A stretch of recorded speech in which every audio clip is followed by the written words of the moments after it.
Canada is the second biggest country in the world by landmass. A country of this size needs good air travel.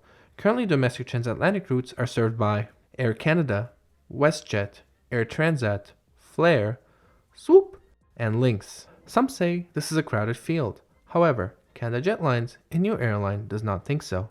They had their first flight between Toronto and Calgary on September 22, 2022, and today, December 9th, 2022, they're launching their second route between Toronto and Vancouver. I'll be on board to see what they offer.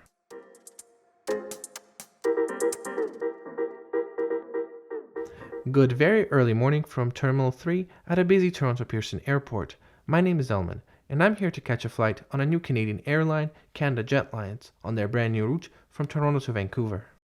Inside the terminal, the Canada Jetlines orange branding makes it clear where to check in. I checked in online without any issues, but I wanted a physical boarding pass. 5 kiosks seems like a lot for just one flight today, but I guess it's good to be prepared in case everyone arrives at the same time. After passing security, I start heading for the gate, B3. As I walk, this pub gets my attention. This place is engraved into my brain when I think of Terminal 3. My family and I moved to Canada in 2010. In the next 9 years, in the rare occurrence that I was at an airport, it was for a flight home, usually from this terminal. This was the first restaurant I would see once I was past security. Somehow, this Irish pub reminds me of a journey back to the Middle East. Further along, I see Plaza Premium Lounge, which I have access to with my credit card. I might come back later just to get some breakfast, but first I need to make sure Gate B3 exists. Last notable sight for now is this cutie, Swoop 737 MAX 8. I have never flown with Swoop, but I like the name and I like the pink in the livery. I'll try to book a flight with them in 2023 to do a trip report. Okay, back on track. Gate B3 is far. It's in a separate building. To get to it, one must go through an underground tunnel. This tunnel spans around 240 meters under the airport's apron. It's similar length to the tunnel that connects Toronto to Billy Bishop Airport. Emerging from the tunnel, the separate part of Terminal 3 is split in 2 levels. Level 1 serves planes that don't use jet bridges, think WestJet's Dash 8s, and Level 2 are regular jet bridge equipped gates.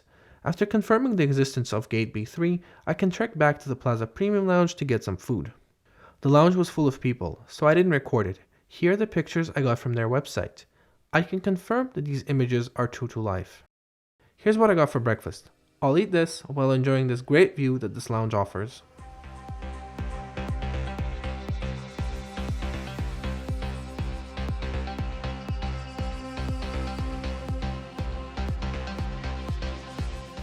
Quick thoughts about my breakfast. Potatoes, decent. Sausages, decent. The egg, atrociously bland. The Americano was good though. Okay, back to the gate. So, it's 8:09. Where's the plane? 20 minutes from the scheduled boarding time, but the plane is still not here. At this point, I assume the flight is going to be delayed. A few minutes later, this was confirmed. Here's a message from me. Hello. Due to this truly unexpected delay from Canada Jetlines on their first flight to Vancouver, I decided to do some plane spotting at Pearson Airport.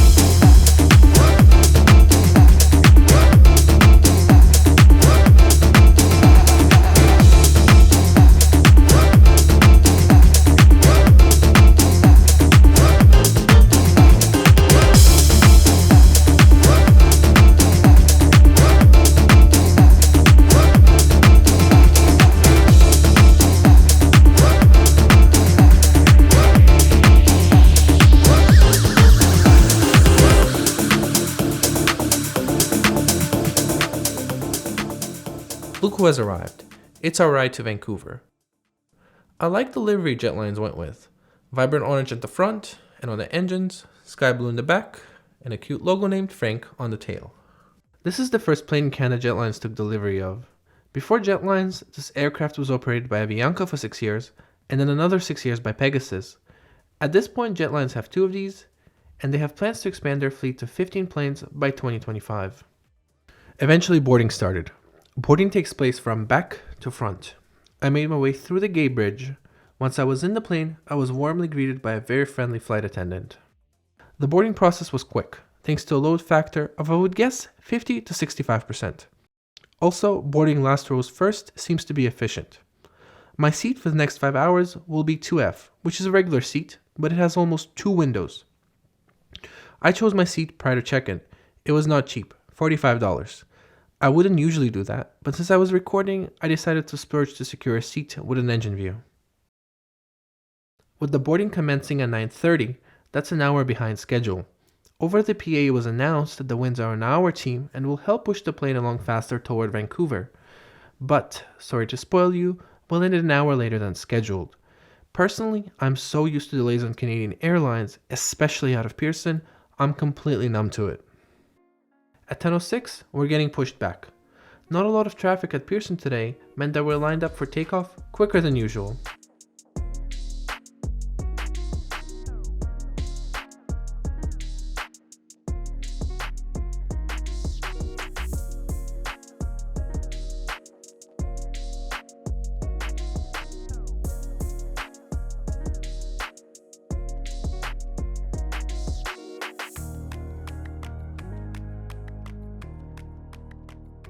With the takeoff and climb done, it's seat tour time. Starting with the very top, there are individual air nozzles on this aircraft. I wonder if air nozzles are something they specifically look for when searching for a plane to lease. The seat you're looking at is a Recaro 3530, not a fully optioned one. We have the slim storage slot and it's for literature only. They keep their menu here. Every seat comes with a clothes hook, although I prefer to keep my coat in the overhead bins to preserve legroom. The tray table is a simple design. The size of it is fine, it will fit a 13-inch laptop, and it is sturdy enough. Further below you have your storage pocket. It did not fit my small water bottle in it, but it's a good place for your phone or wallet. This is also where the airline puts your safety card and trash bag. Lastly, you've got your USB slot, which I think should be mandatory since you're expected to bring your own device for entertainment. This seat can be optioned with a tablet holder, but Jetlines did not go for it though. The knee space here is pretty good. I'm 6'2" and I do not feel cramped. If you don't have a personal item under your seat, you can slouch very far. With the seat reclined, this is a comfortable position. The left armrest did go up, the right one did not. The seat was soft, it was comfortable over the 5-hour-long flight, but the lack of headrest is unfortunate. It's disappointing that the airline didn't add them. The first service came quickly. I asked for Coke and was offered the whole can. I know you can get a whole can from any full-service airline, but I was surprised that it was offered voluntarily. Like most domestic flights in Canada, only soft drinks, tea, coffee, and cups of water were complimentary. I was surprised at the lack of any free snacks. I expected something like a Biscoff cookie. Even if I don't want them, I still expect it. If you want anything, you have to pay for it. I think the food is pricey here on Jetlines, but judge for yourself. Toward the middle of the flight, I did get hungry and splurged on a pizza. I'll show that a bit later. Canada Jetlines offers entertainment on their planes. Entertainment system is access to your own device's browser. You simply connect to the Wi-Fi and scan this barcode. From here, you can access a few movies and some random episodes of popular TV shows. It's probably good enough for a few flights, but if you're a frequent flyer, this is not up to par. Then again, this is a leisure airline, so that's fine.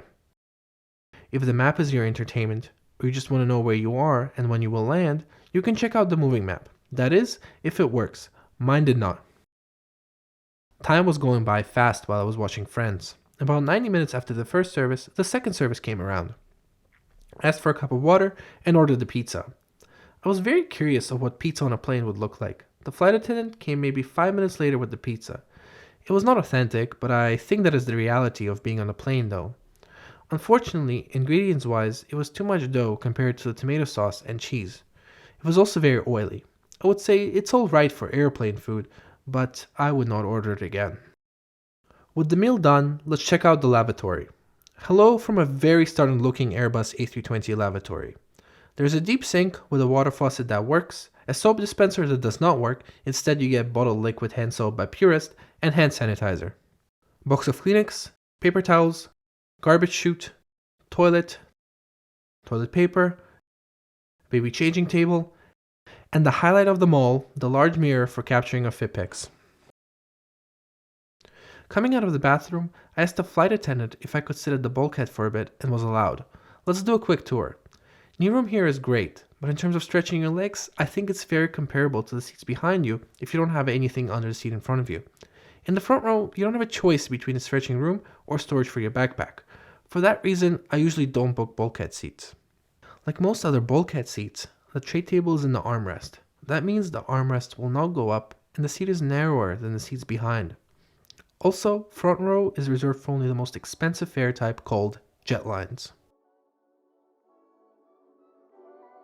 After passing Calgary, we are welcomed by the most beautiful views of the Rocky Mountains. It was magnificent.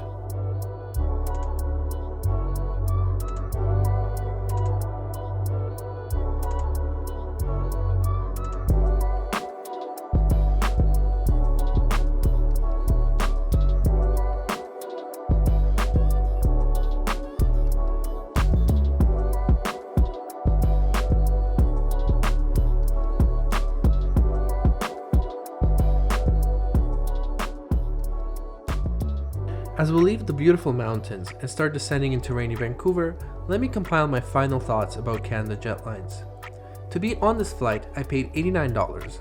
Out of that, the airline only gets $41.64, and the rest goes to taxes and fees. Simply put, for such little amount of money, they flew me across Canada in a comfortable enough seat and gave me soft drinks.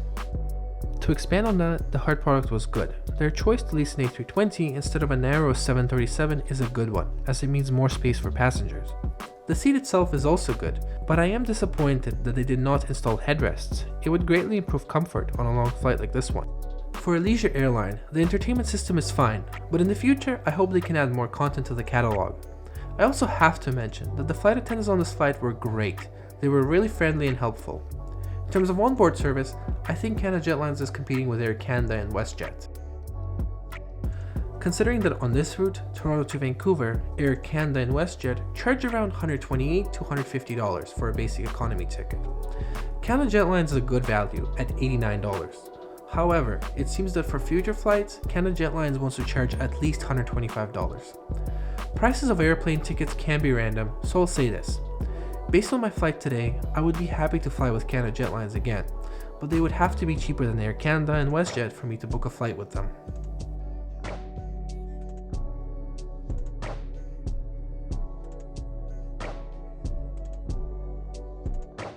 As we land, let me say that I had a great experience flying with Canada Jetlines today. As a consumer, I welcome another solid competitor into the Canadian aviation industry, and I wish them the best of luck.